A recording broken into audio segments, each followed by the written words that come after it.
शेख यांनी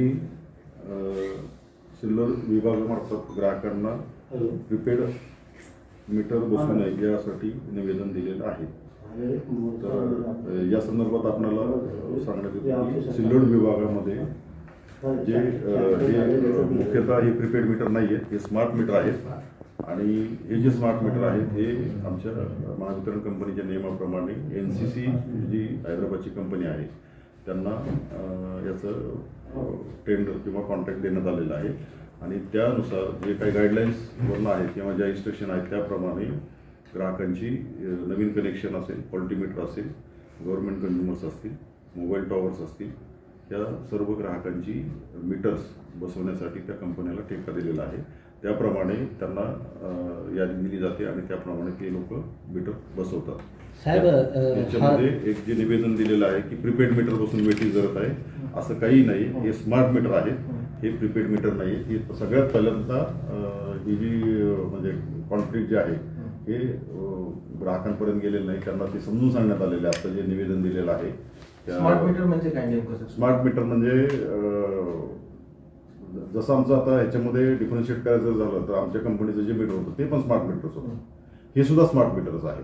फरक काय सर? स्मार्ट मीटरमध्ये म्हणजे फरक म्हणजे कसं नेमकं मतलब जे आपण सध्या बसलेले त्या आणि जे नवीन येणार त्यामध्ये काय नेमकं काय फरक आहे? त्याच्यामध्ये जी मीटर बसल्यानंतर ज्यावेळेस आमची सिस्टीम कार्यान्वित होईल त्यावेळेस याचं रिडिंग डायरेक्ट जाईल, जे की सुरुवातीला आम्ही मीटर रिडिंग एजन्सी मार्फत रिडिंग घेऊन मग तो डाटा फीड करून त्याप्रमाणे हेड ऑफिसला जी एनर्जी बिल निघत होती त्याच्याऐवजी फक्त हा स्मार्ट मीटरमध्ये हा बदल आहे, बाकी काही त्याच्यामध्ये फरक नाहीये। प्रीपेड नावाचं जे बाहेर प्रीपेड नाहीये तसे कुठले अजून आम्हाला असं म्हणजे ग्राहकांमध्ये जी भीती आहे की हे प्रीपेड मीटर आहे आणि हे बसल्यानंतर आम्ही पैसे बिल नाही भरलं तर ते आमचा वीज पुरवठा ऑटोमॅटिक खंडित येईल, असं याच्याबद्दल कुठलंही काही नाही। हे फक्त स्मार्ट मीटर आहे आणि याच्यामध्ये ग्राहकांचं शंका येण्याचं कारण म्हणजे जे आहे की हे मीटर त्या कंपनीचे लोक बसवत आहेत, ज्या ठिकाणी यापूर्वी आमचं लाईन स्टाफ जो आहे तो मीटर बसवायचा,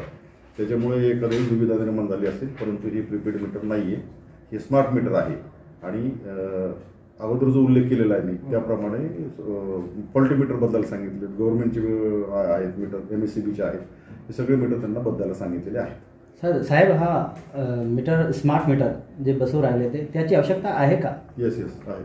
कशावरून म्हणजे कसं म्हणजे कशासाठी आवश्यकता आहे त्याची? जे अगोदर जे बसलेले होते ते बी स्मार्ट मीटर होते आणि हे स्मार्ट मीटर हे बी बसवून राहिले, आवश्यकता कशा? याच्यामध्ये फक्त मीटर रीडरची एजन्सी आणि आपल्या बिलिंग कंपनी ज्या आहेत त्या रिडिंग घेतल्यानंतर ज्या बिलिंग कंप्लीट होतात, ग्राहकांचं बिल न भरल्यामुळे जे वीज कनेक्शन कट होतं किंवा हे सर्व बाबी टाळण्यासाठी हे रिडिंग ऑटोमॅटिक तिकडे सिस्टीमला जाईल, त्याप्रमाणे बिल निघेल आणि हे महावितरणनी पूर्ण महाराष्ट्रामध्ये स्मार्ट मीटर बसवण्याचं काम सुरू केलेलं आहे।